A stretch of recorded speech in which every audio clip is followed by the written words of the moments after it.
ఒక military officer భార్యగా మీరు పొందిన అనుభూతి లేదా కష్ట నష్టాలు వాటిని గురించి కొంచెం మా ప్రేక్షకులు 71లో మేము విశాఖపట్నంలో ఉన్నప్పుడు జరిగిన సంఘటన.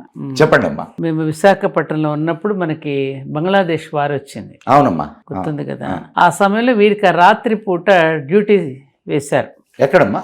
విశాఖపట్నంలో సముద్ర తీరాన. అప్పుడు సబ్మెరీన్స్ ఉండేవి కదా, ఒక సబ్మెరైన్ కూడా పట్టుకున్నారు ఘాజీ. ఆ సమయంలో దానిని వస్తున్నట్టు అలాం చేసి అప్రమత్తం చేశారు మా వారే. ఆ సందర్భంగా వారికి అప్పుడు గవర్నమెంట్ మెడల్ ఇచ్చింది. అది ఆ సందర్భంగా అది ఒక గర్వకారణం. అది ఒకటైతే ఒక మిలిటరీ ఇంజనీర్కి నేను భారీగా ఉండి వారిలో ఉన్న దేశభక్తి, ఆ నిబద్ధత, ఆ నిజాయితీకి నేను ఎప్పుడు కూడా గర్వపడుతూ ఉంటానండి. పైగా మా మామగారు కూడా మిలిటరీ ఇంజనీరింగ్ సర్వీసెస్లో ఆయన కూడా అదే చేశారు. వారసత్వంగా వచ్చింది.